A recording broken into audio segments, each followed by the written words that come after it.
I think one of the things I felt was I was defenceless.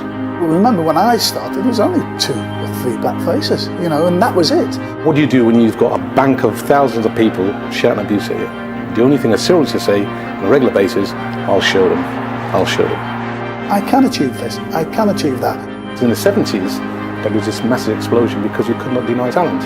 We didn't know how many black players were going to emerge from what we did. I think they're tough guys. You had to be strong, like very, very strong to live back then. It's a thing we had to go through to get to the point we are now. We said we're not going to let them drive us off. This is our flipping sport, this is our profession. We're going to see you next week, we're going to see you next month, we're going to see you next year. Yeah, so now I'm joined by the lovely ladies over at the Gold Diggers podcast, and they discuss everything football related, right? Yeah. Wow. Do you guys just want to introduce yourselves for me again, please? Hi guys, my name's Anita, @Floyd_ on Twitter, and I am co-founder of Gold Diggers podcast. Mm-hmm. Hi guys, my name is Brie and Brie Blue on Twitter. I'm also the co-founder of Gold Diggers. Hi, my name is Brianna @Shakad on Twitter, and I'm a member of Gold Diggers podcast. Nice. Just for the viewers and the listeners out there, we are waiting on, I believe, one more person to join. And I believe she's actually here. Give me a second so I can actually add her into the session. But essentially, just to kind of like, hey girl. Hiya. So you have the last person of Gold Diggers podcast. Go ahead and introduce yourself, darling. I'm Moyo, and my name is Moyo's Laboratory. Nice. So sorry there, Brie. I think you were kind of like giving us like a lowdown as to how you kind of came up with the name of the podcast and what your inspirations were. So go ahead, take the floor. Yes. So initially we had this idea at uni, and uni was such a long time ago. And then fast forward to just towards the end of 2018, Anita was getting a lot of DMs from people telling her that you should start a football podcast. And then she came to me and then she was like, Brie, I think it's actually time that we finally do this, because we've actually been wanting to do this for a long time. Right. And with the emergence and popularity of podcasts, we just felt like that was the perfect time to launch it. Nice. And since then, it's literally just been going with the flow, really. But the support has been amazing. And even the name, we had to put together a long list of names, constantly ticking them off. This one works, this one doesn't. I also made a logo. Do you remember any of the names? Oh. Do you remember? Ooh. I would like to know what were the other options that you could have called the podcast. I think one of them was Offside Ladies or something. Okay.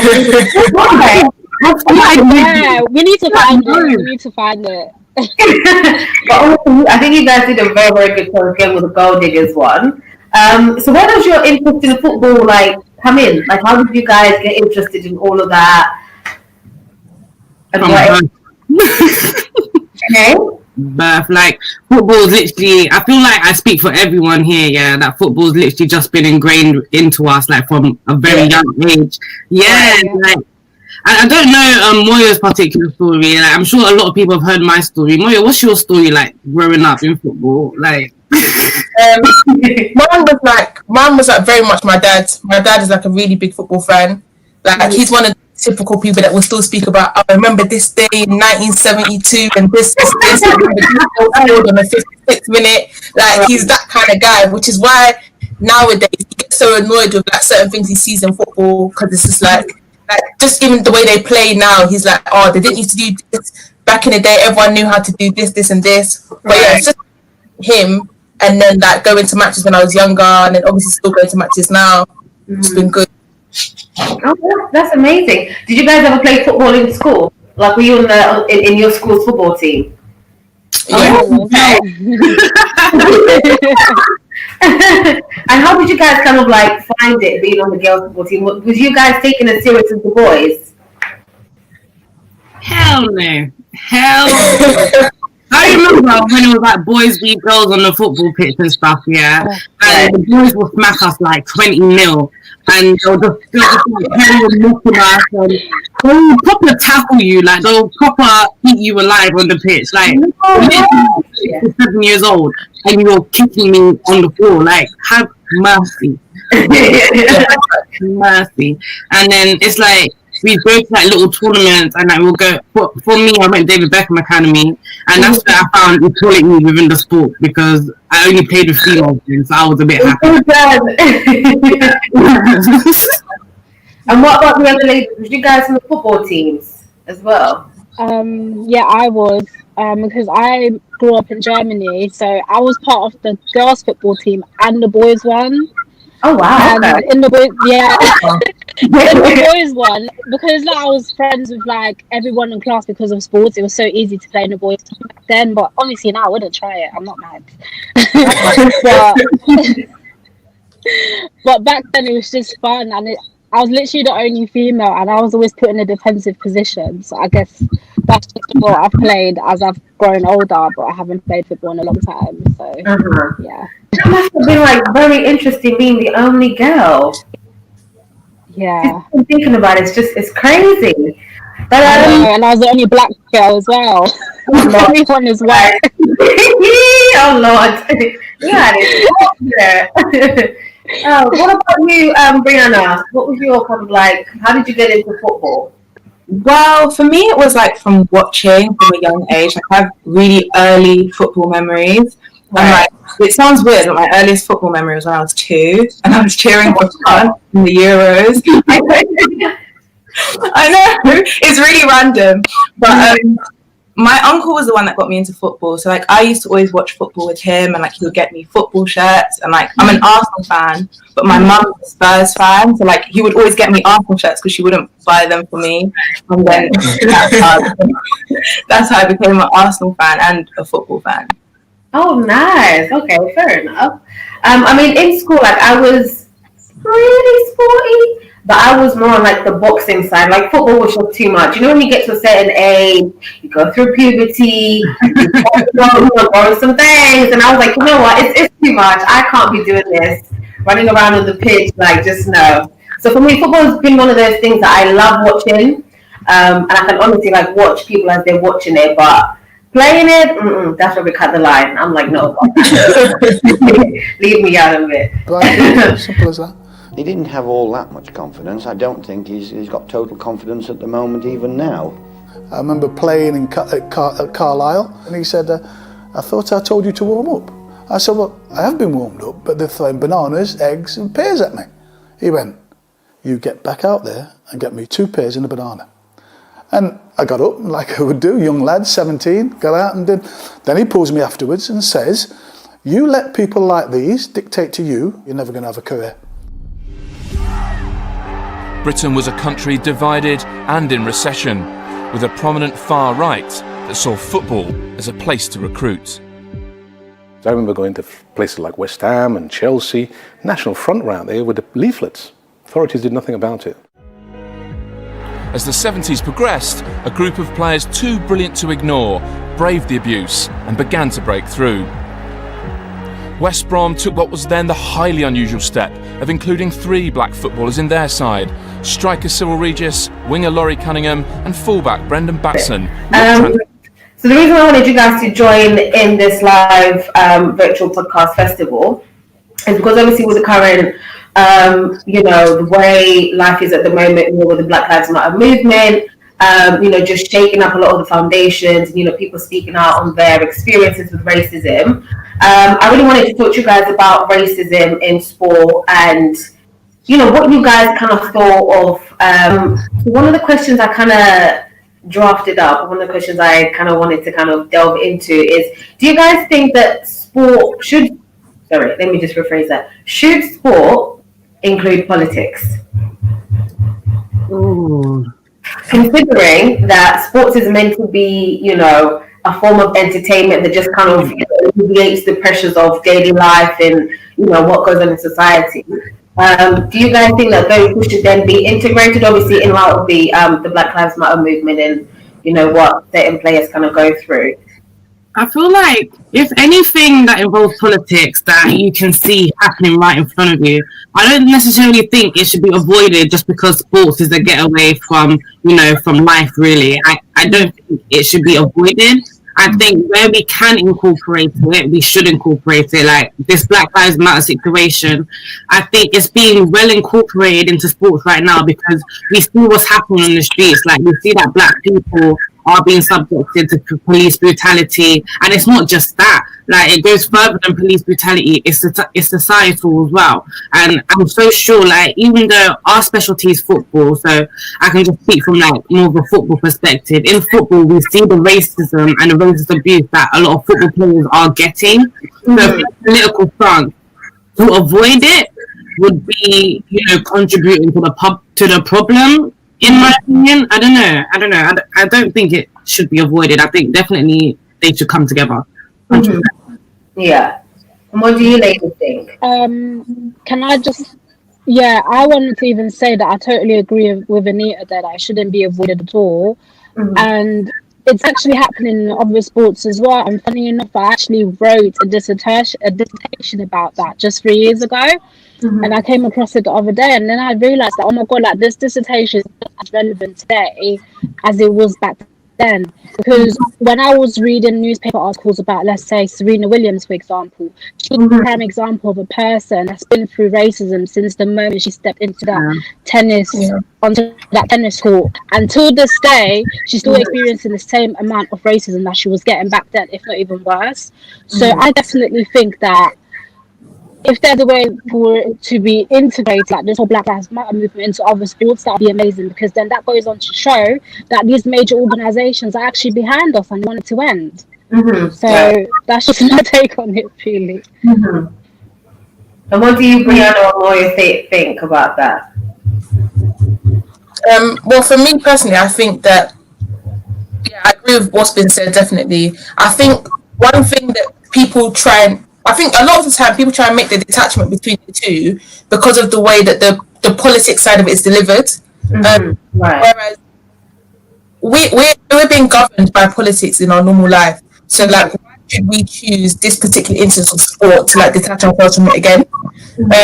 I feel like when it's like politics and policies in general, they govern our minds and how we think and how we like perceive things. And it will be the same in sports. So, for example, if you're looking at a certain player with certain accomplishments and you're thinking something based on discrimination or discriminatory thoughts, it still draws a question as why am I thinking like this? So, like even as you have to ask yourself, why is my thinking geared towards this? So, in that sense, I think it should be involved. It shouldn't be detached.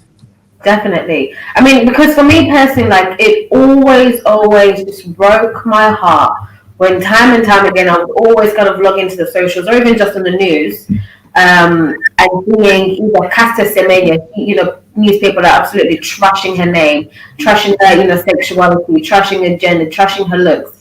I mean, you've got, Serena Williams, again, another powerhouse, which is constantly just receiving all this backlash every single time. And it gets to a point where, and this might be a little bit controversial, but can't these players then kind of choose something that is a little less going to cause them, to kind of be on the receiving end of, the comments that they receive? What do you guys think of? What do you guys make of that? Whoa, they shouldn't have to do that.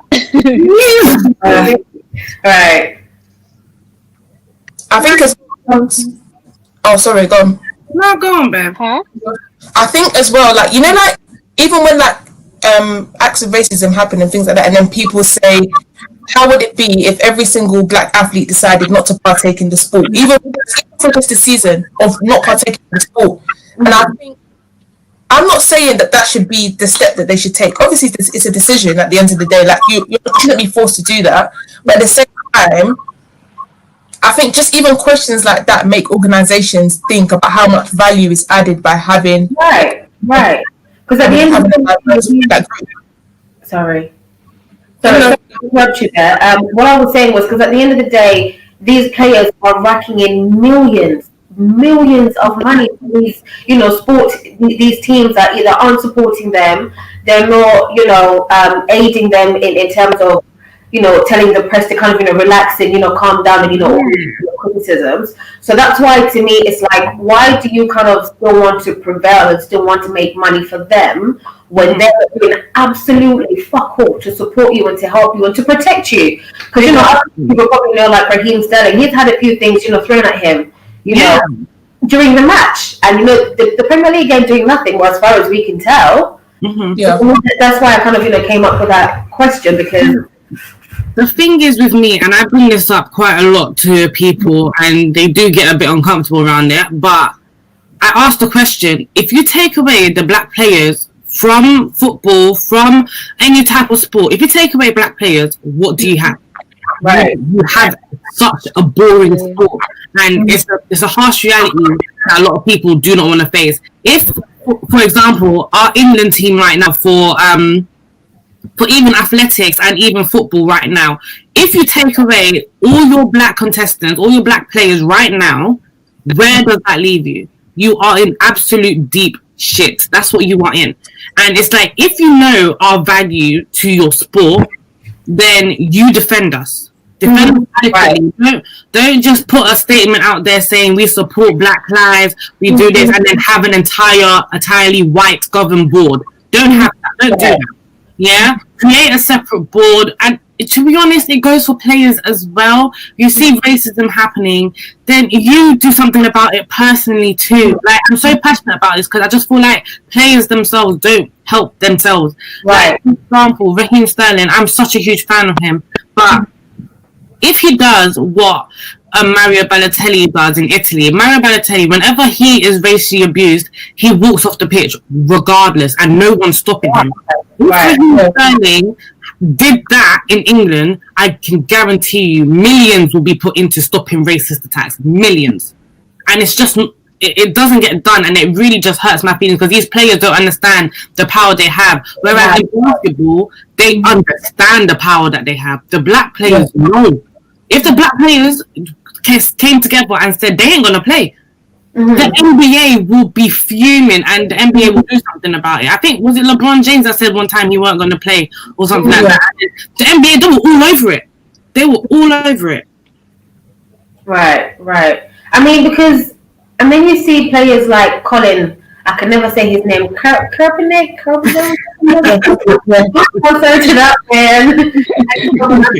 But you have players like him that, you know, he got to a certain level, and once he got to that level, he said, you know what, I've had enough.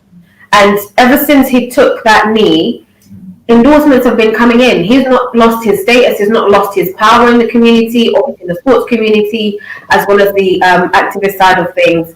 And it just really, really annoys me that black British players are not on that same level, or just kind of, you know, black players in general. And it just really, really frustrates me that people kind of shy away from, you know, that conversation because, I don't want to have this conversation for whatever reason. But honestly and truly, I really do feel like these players need to do a lot more in terms of realizing their power and realizing what they're actually bringing in for these companies. Because the Premier League, for instance, they released a statement and they said that they do want to they said that so the Black Lives Matter campaign so they're supporting the Black Lives Matter campaign, and their kind of reasoning for joining into that is to send a message that it's unacceptable to treat black people differently to anyone else. And for them, it was more of an endorsement and not a political stance, which is very weird because, I mean, at the end of the day, if you're going to make a statement like that, you are kind of crossing those boundaries and you are making it political. But what do you guys kind of make of that, of them saying that it isn't acceptable that our players are going to be treated like that? Because to me, that sounds like they've only just realized now, in 2020, that, you know, black lives do matter, and, you know, black players do need a little bit of leeway. I think realizing it now. I think that the statement's a bit wishy-washy from them. I know that they wanted to distance themselves from Black Lives Matter UK organisation, but they can't say that they're not involving themselves in politics, because Black Lives Matter is inherently political. You can't say that, oh, you want everybody to be treated fairly, but I don't want to be involved in the politics side, because they end up doing a disservice to all of the black players that they're trying to protect, as well as black fans. Like, if what's to stop one of the younger black players, or even one of the more prominent black players, being stopped and searched wrongly outside? There's nothing to stop that. Like, black footballers are black people, so you do have to get involved in the political side, because they have a life outside of football. And I just think, like, touching on the stop and search aspect, I have a friend who plays football for Rangers, right? He's a family friend of mine, and then my dad must have came to me and he was like, "Can you believe that Joe got stopped and searched for no reason? They searched his car. They couldn't believe that he owned the car. They didn't know him as a footballer back then because he was only playing for Charlton. But obviously, he's big now. But then it's like, wow, you guys really stopped and searched the whole footballer who's legit with his name on the car registration. You've stopped him for no reason. You understand? Like, you've literally stopped him for no reason. All the younger football players, how are they being stopped and searched as well? We don't know their stories. And my fear is that younger football players are being, taught to suppress how they are feeling about, racial abuse or being racially subject. That is my actual fear, because I've seen it happen in Italy. I haven't seen it happen in England yet. I've seen it happen in Italy, and it's scary. It's really scary. But anyway, back to something that is kind of like told to them very covertly, or is it a lot of this that people like doing when it comes to these conversations? So not telling you exactly what you need to do, but kind of giving you that message. Do you know what they do? I think it's overtly because there was an incident with Moise Kean in Juventus in Italy, yeah. Right. And his captain literally came out to the press and said the way Moise Kean handled the racism. In fact, let me give you a little backstory. So what happened was, he was playing, I think it was Caligari, or Juventus versus Caligari, and he was playing football like he's a 19-year-old boy. He's like, come on, because was it Ronaldo that wasn't fit or something?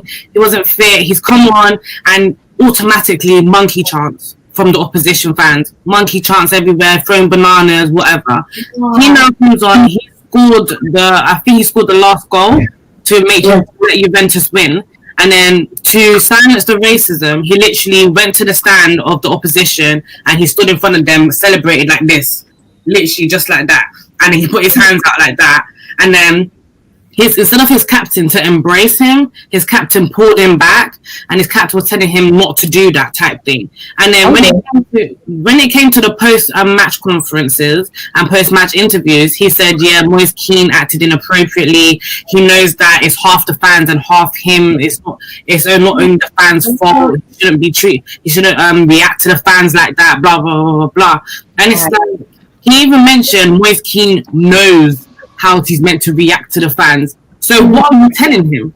You can't stand up to racism. That's basically the message you're sending him. Thank God he's not there anymore. Thank God he's now in England. Like, that's it's the priorities that's the problem. It's the priorities that are the problem, I think, a lot of the time, because it's like they're saying do certain stuff, but only if that damage. Why? So like do X as long as that doesn't damage the bigger picture. But the bigger picture for them is just like retaining fans, retaining this. When in actual fact the big picture is the other way around. It should be their players feel comfortable and feel that they're in a comfortable environment. That's making the fans feel happy. Do you know what it is? I've actually just realised from what you've just said, Moyo, that their priority are the fans and not the players, which is very sad because they see us as very indispensable. Like, oh, you want to stand up for your little rights and your people? Well, we're going to get rid of you and we'll get somebody else that wants to take your spot. That will not be, as forward thinking or as out there as you are, which is very, very sad because again, it just reinforces that idea that the players have so much power, so much power, but they just can't utilize it in the way they would wish to. And Nikki, what you Anita, what you just kind of touched on with the Italians, obviously kind of overtly telling them don't talk about this stuff. It then kind of raises the question in my head that are those the same conversations that people like Raheem Sterling are having to hear from their coaches and the likes of Serena Williams? Like, are those the pep talks that are being given to them in the dressing room? Because that's what I would imagine would be taking place in the dressing rooms. I just feel like that calls for, you know, a lot more black staffing, black coaching, maybe black independent bodies that can help, you know, black players deal with these type of things. Because if it was any other type of political situation that wasn't to do with race, they would have the therapy needed. They would have the objective bodies helping them, you know. And I feel like it should just be the same with. Well, funny enough, as you're kind of touching on that, I've just thought, like, even with, say, movements like getting a lot more women involved in sport, they literally had to, you know, do whole campaigns and, you know, hire more female coaches and more, you know, female this and female that. And it's like, well, if you can do that for the female struggle, why can't you do that for the black struggle, considering that, you know, we're the ones that you're kind of speaking to entertain you? Yeah. But yeah, it's just that obviously having conversations like this are very, very helpful, because, and I'm hoping somebody out there sees this, and, you know, if there was like a younger footballer, let me just stick to football, and you kind of had to, and you were coaching them, what are like the 5 tips as like a, let me just keep it to 3. What are the 3 tips you would tell them to kind of bear in mind as they're progressing through their journey as a black sports person in this country? Ooh, okay, I'll give one. I think one tip is to encourage your person or athlete or footballer to be, you know, comfortable in their skin and not let anyone, you know, tell them that they have to act an appropriate way because of your skin color. That's my one tip. Mine would probably be to tell the athlete or like sports person to like maintain their integrity. So, like whatever that means to them, whatever integrity means to them, make sure that they maintain that from when they join to like when it ends. I would say, like, you don't feel like you have to let things go that bother you all the time. Like, microaggressions, like even on a smaller level, things from teammates, like obviously you shouldn't always take it on your shoulders to educate everybody, but don't like let things go and let them escalate so you continue feeling uncomfortable in your place of work.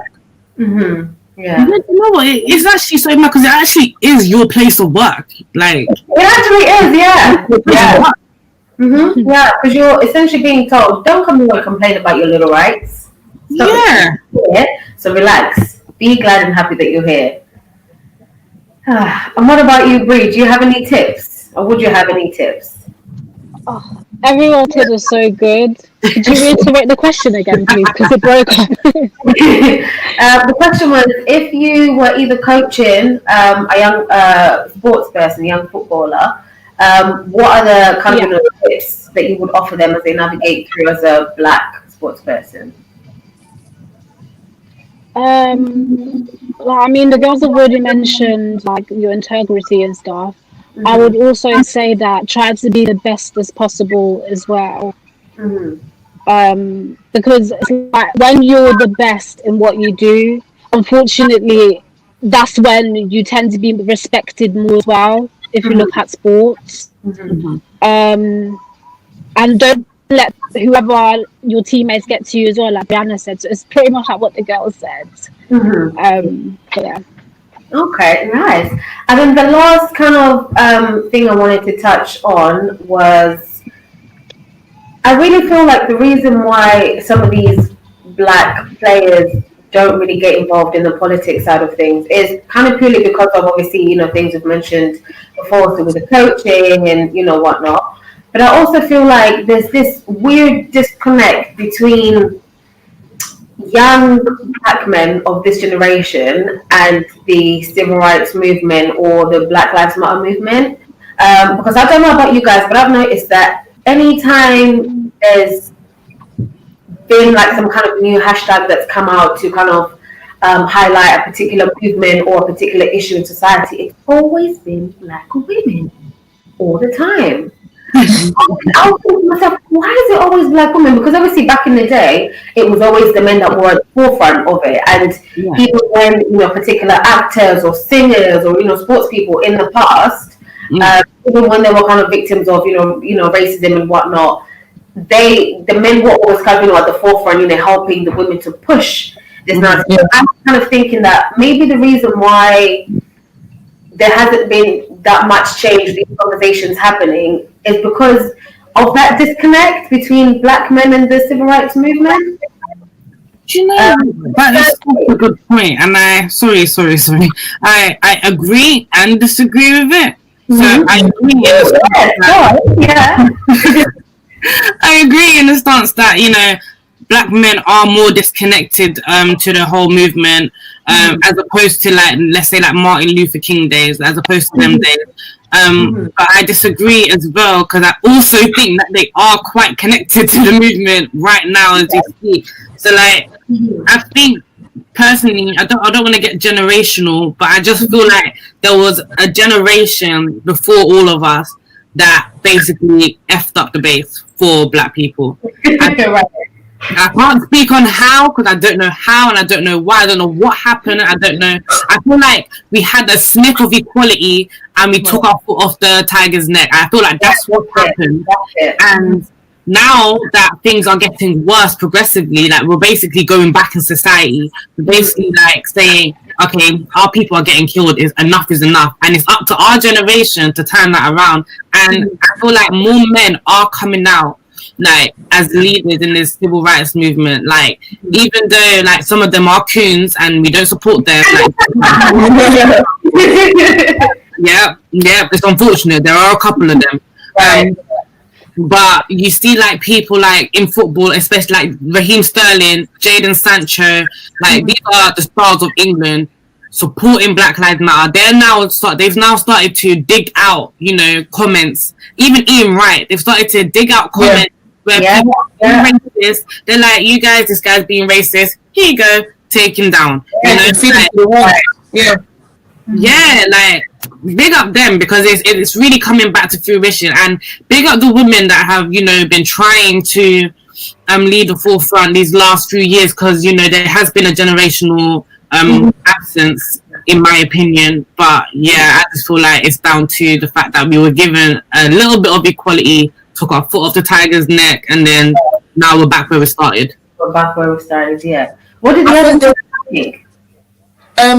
I think I agree with what Anita's saying. I agree and disagree as well. The main reason why I'd say I disagree, though, is that because I think, so in some aspect, there's definitely a disconnect. But I also think that the way young black men nowadays internalize discrimination just isn't in the same manner it was back then. So they internalize it through things they experience. So, like, things like, being stopped and searched when they know they've got nothing or they've done nothing. So, like, they internalize it in that respect, so through past experience, as opposed to, like, they've read this and they've read that and they know about what happened before. It's more so, I know what I've experienced, and therefore I know my friend's experience, but also because of that, this is why I think this, as opposed to, like, historically this happens and this. Oh, okay. Anybody else?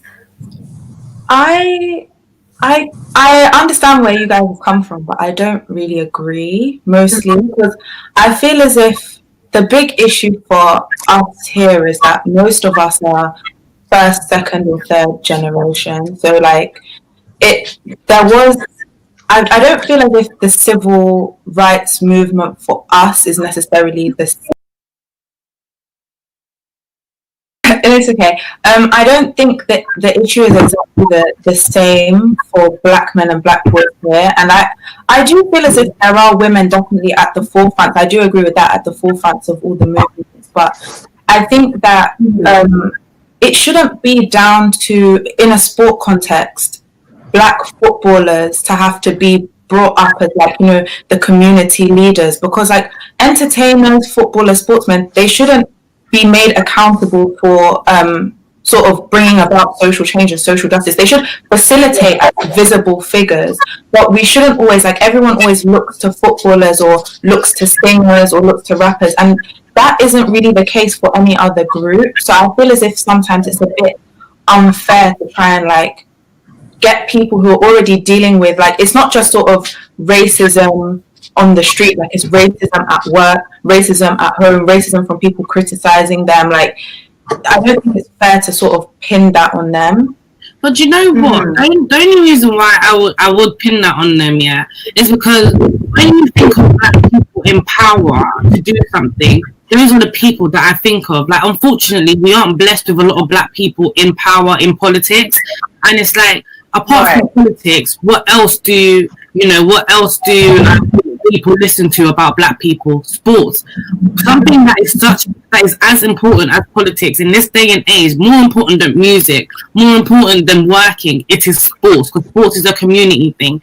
And if you have people in sports that are considered to be, you know, top earners or, you know, profound athletes in sports that are saying, you know, like, listen, we've got a movement and we need to, you know, be leaders of that movement, they will listen. And with the whole Black Lives Matter, if with the whole Black Lives Matter situation, if you remember when Raheem Sterling was being so silent about his racist abuse with the newspapers, it's not until Raheem Sterling last year came out and finally said he's had enough, like he's tired of it, that, you know, the Premier League started looking into it. They started actually, you know, like the pundits started finally talking about it, you know? Like, that's what I feel like people in sports, although like they didn't get into sports to be the spokesperson for this movement, I'm sorry, but it's kind of your responsibility now.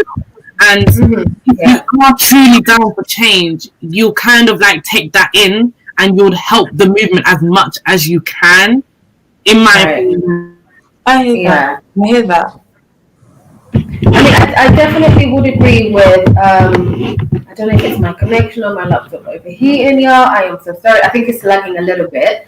But I do definitely like agree with the latter part of the conversation with you, sort of definitely talking about the fact that now that you are in a place of power, use that platform to speak out, because back in the day, a lot of you know, civil rights leaders, they were the musicians. You had Nina Simone, you had what was his name, Sam Cooke. You had so many other people that were drafted into it because, hello, you can't ignore it. And I feel like back then, I think it was a lot easier to kind of get involved in the civil rights movement at the time, because it was very in your face. We just couldn't avoid it. Whereas now, like Anita said, because we were given that little, you know, that little crumb of equality, we kind of said, that's fine. You know, we didn't want to know more, which is sad, but it's also great at the same time now, because everyone's now suddenly coming out and they're talking about their experiences, which is great to see. What do you guys kind of think the future of racism in sport? Do you guys think that the Premier League will do anything to protect its players better? Do you think they'll change their policies? Or is it just going to stay the same old rubbish? I'm quite a skeptic, and I think that from the statement that the Premier League released, this just seems to be kind of a replacement for Kick It Out. Like, Kick It Out didn't work, so let's call it Black Lives Matter. But if they take the same stance, like the same sort of football only exists in the stadium type of stance, nothing can change. No matter how much they want it to, they have to take notice of the fact that football can't solve racism alone. Like, you have to acknowledge that fans that come into the stadium, they don't just become racist in the stadium and stop being racist when they leave. Like, it's not these they need to involve themselves in the political aspect as well, whether they like it or not, because that's the only way to see the change overall. Right. Ooh, oh man, she said that. You have to do that. What should they be doing, as opposed to closing 500 seats or banning a player for a few games? Kick the team out of the competition. Just nothing else. Make the fines at £4 million, £5 million, where they go, whoa, this is serious stuff now. We can't allow these people in our stadiums. Are you ready to walk off a football pitch if you have to? Yeah, I'll do it. I'll walk off a pitch if the team's behind me. It should be not the players looking to walk off the pitch. It should be the manager or the chairman of a club saying this is enough, enough's enough, I'm getting my players off. But if any black player wanted to walk off the pitch, I'd support 100%. If you guys were like, I don't even know what you would call them, but if you guys were like on the top of the Premier League, each one of you, give me one thing that you will change. I can give you about 5. First off, black referees in, because in the Premier League there is not one black referee. Why is that? Not even a linesman. There's not one black referee, linesman. I'll also change the way black managers are being treated, because a lot of black managers get sacked for no reason. So wait, I didn't know they existed. Oh my gosh. Mate. They need equality across the managers, even if that means scouting lower league managers to, even being the coaching staff for Premier League clubs. That would help so much. Give the black managers opportunities. Let them have opportunity, even if it means creating a BAME system to help black managers, get into power. Do that. Thirdly, have an external commissioning. I'm so sorry, guys. Have an external commissioning body. You have the whole plan ready. I have a whole plan ready. It's got the manifesto. You understand? I will walk into the Premier League's office today. Have an absolute separate body from the Premier League where we can discuss the racist issues, figure out how to eradicate racist issues. Because one thing I do not like about the Premier League wanting to eradicate racism, you have a board full of fully white people. They don't know what we go through. They don't understand the depth of the racism that we face. So we need to have an external board with not just black people, with minority ethnic, where we can eradicate racism across the board. So we know exactly where racism will happen. We've been subjected to racism. When we go to matches, we are subjected to racism. Me and Bree, when we go to Stamford Bridge to watch our team, we practically look around like, who's going to racially abuse us today? So, no. On top of that, number 4, I will say to all managers, if you hear any racism going on in the stadium, you walk your team off that pitch. You be the person to walk them off that pitch. Black players are scared to walk off the pitch because they don't know if their manager will support it or if their manager will back it. You be the person of that, and everyone has a collective. My 5th thing will be like, if you have any players in your dressing room, wherever, you report them if they're being racist. That whole Bernardo Silva situation rubbed me the wrong way, because not only did he compare, who did he compare? Bernardo's what's his name? Benjamin Mendy. Yeah, Mendy, yeah. To one of them racist things from back in the day. Yeah. I forgot what they were called. They had a name. I know what you're talking about. The black bobblehead. Compared him to that. If that is racism, do not support your player. Do not. Pep Guardiola came out and supported his player. Do not support your player. Discipline him. Oh, number 6. If any fans are caught racially abusing players, at least for a season, because I know this won't hold up forever. At least for a season, if anyone's caught being racism and that match is abandoned, the team of which was being racist will lose their points that game. Whether you are 6 or treated as if it's any other political negative. It needs to be treated the same way, unfortunately, because people are not learning. They're not. The other day, even during this whole Black Lives Matter thing, Premier League clubs, they're taking the knee every time they start a match now. You know what happened when they took the knee? This was in the Birmingham Man City match. Someone... A rich white man flew a helicopter over... No, a plane over the stadium with a banner saying White Lives Matter. Are you... Do you know what? When I saw that on Twitter, I thought, do you know what? Maybe it's just a prank. Maybe somebody photoshopped it in the sky and it's not a real thing. So you're telling me somebody actually did that in real life? And it was caught live.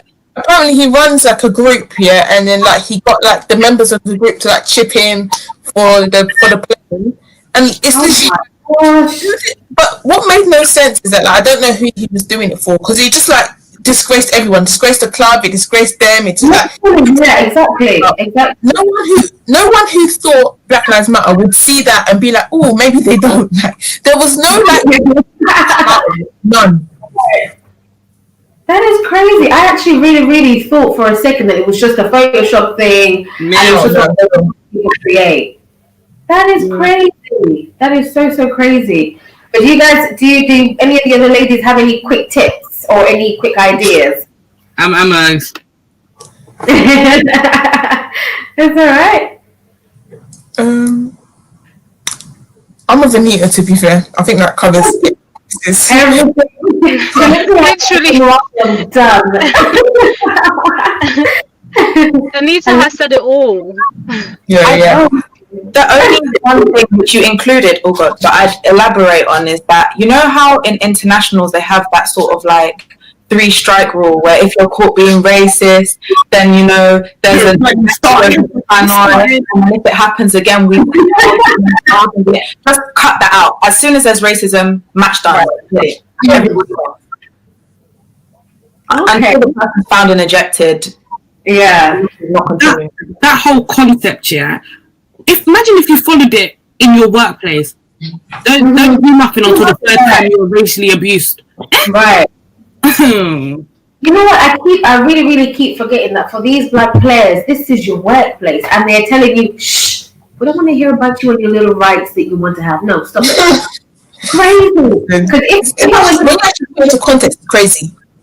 Yeah, because if I went to my manager and they ever said that to me, girl, it's about to go down. Hate that to be on call right now because we're swinging. And I'm suing you. That's how peak it is. So crazy. That is absolutely crazy. But sorry, ladies, we're coming to the end of our session. I really hope you guys have enjoyed yourselves because I really have.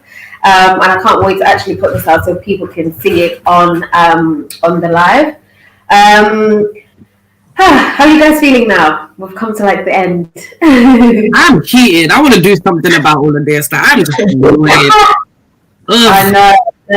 And literally, like all the conversations I'm going to be having throughout this festival, it just kind of like leaves you thinking, oh my God, there is so much that needs to be done for our people. There is really so much that needs to be done.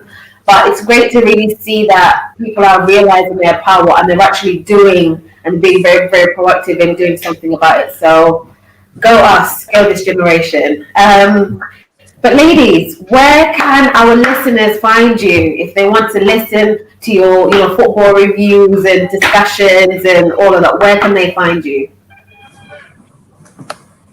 You can find us on YouTube, Gold Diggers UK, on Twitter at Gold Diggers, on Instagram at Gold Diggers _ as well. If you want to listen to our podcast, you can find us on Spotify, SoundCloud, and Apple. Nice. And do you guys want to give your personal socials or where people can find you because they might want to connect with you? Y'all can find me on FLWN _. I started YouTube. So continue, and I've got a few blog posts out as well, on football as well. So yeah, follow me. Thank you. Lovely. And the other ladies? I'm Moyo. You can follow me. Oh. Go. Sorry, my connection is so behind. It's like, you go, then I'll go. All right, girl, it's okay. You, Bree. Mario? Go on, Mario. Sorry, guys. That's all right. Should I go, Yeah. Moyo, so it's MOYO and then laboratory. Moyo with S and then laboratory. That's my Twitter name. Yeah. Cool. Well, it was nice speaking to you, ladies. Yourselves, because I did. Like I said, obviously this will be up on the YouTube Live, and people will be able to stream the whole virtual podcast festival in one go. But yeah, I just want to say thank you so much for joining me today, and yeah, just joining in the discussions as to whether sports, politics, and racism should kind of, politics and racism should kind of merge. Yeah, thank you so much, guys, for joining me. Any last comments, suggestions, anything? Black Lives Matter. Amen. I love it. I love it. Generally, things have improved. We shouldn't forget we've come a long way in terms of the bad old days in the 70s and 80s. They stood up to it and got on with it. Black players can do this or can do that. I've got mad respect for players that happen to them and they just carry on. Is like amazing to see. We're all part of a journey, and those who come after us, hopefully they recognise the contribution that you've made. Might have not got to this point, we'd have been a society where everybody's happy to play and enjoy the people who are playing on the football field, no matter what colour their skin is.